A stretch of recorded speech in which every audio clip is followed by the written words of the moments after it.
Hello, this is Cyril. Welcome to my English channel. I want to talk to you today primarily about the great significance of humanities from my personal perspective. To start with, I'm going to share with you a quite interesting experience of mine. I have a friend who's preparing for her IELTS test, and the most challenging part on her side was speaking. So I was there to offer some assistance. I did that primarily by introducing her to some authentic questions in the speaking part. Then we can walk through of each of these questions.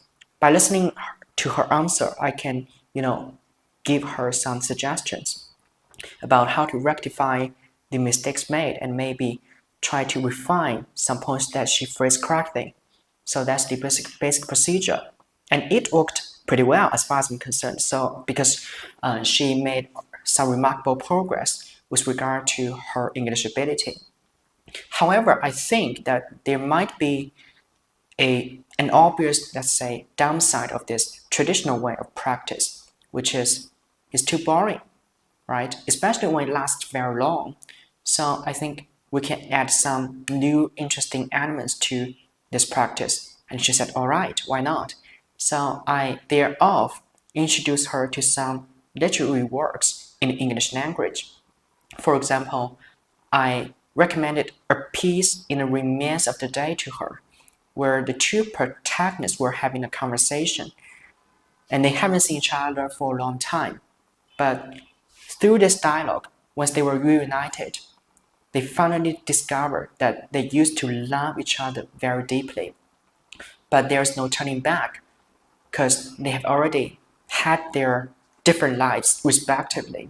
There's no convergence between their lives anymore, especially for the lady who was already married to another man, although she was constantly picturing a life that she might have had with Mr. Stephen, the protagonist.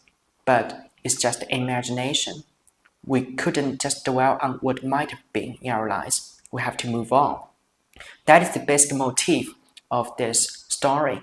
And it's quite moving and I would say hurtful in my estimation. And it gripped my friend quite a lot. That's a surprise to me because literature has never been her primary focus or orientation, but it intrigued her. So I think, oh, hold on a sec, maybe it's because that literature hasn't been taught in an appropriate manner that's enticing enough for our students to grasp. And to be more open for that matter, we dare to make an assumption that maybe the School of Humanities has taught humanities in a untestified fashion. So later on, I think about what is the best way to, let's say, teach humanities and furthermore learn humanities for students. Then I ran into an argument that I thought quite thought-provoking, and I want to share it with you. It says, humanities are there to open up those moments where the world ceases to be a mere accumulation of facts, rather a system of meanings. So that is a conjunction named humanities between facts and meanings, these two worlds fundamentally. And how could that do that? We can specify this.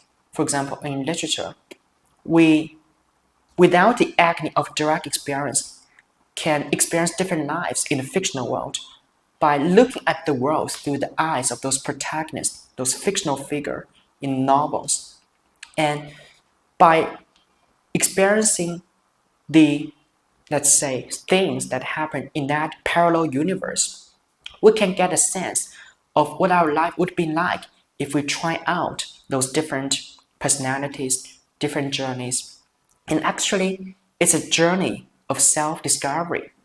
Although it's fictional, but it's actually more real than real. It is a platform for us, we can take a glimpse into the material, where we can find the deepest recesses of ourselves. So I can give you another example. It's not literature, but anime, another artistic form, let's say. So I had a friend named Lily who was a big fan of anime. And then we once spoke of Eva this tour de force in anime, and she said the reason why I love this anime is because I can identify with the protagonist named Ming Xiang almost entirely. She was just like her. She was just like me. So while I was watching this anime, I can put myself in her situation and to think as if we are the same people. So I think that's so powerful because that's the revelation of our ego. But why we bother doing that by looking at the fictional world or the humanities in history, in philosophy, in music, in literature? Well, I think it's because our thoughts are not transparent to us. We act out all sorts of things that we can't fully articulate. So we need some instrument by which we can take a glimpse into ourselves. And humanities are there to open up those opportunities where we can find the revelation of our ego. So back to our first question, how can we find the best way to teach and study humanities? Well, I would say it's preferable if we have a teacher who's constantly telling his students of what he's been falling in love with, and with the hope of sparkling his students' souls. And if you care enough, and if you're lucky enough as his students, maybe you can find a gateway to the thing that you deeply love and the thing that you can deeply resonate with.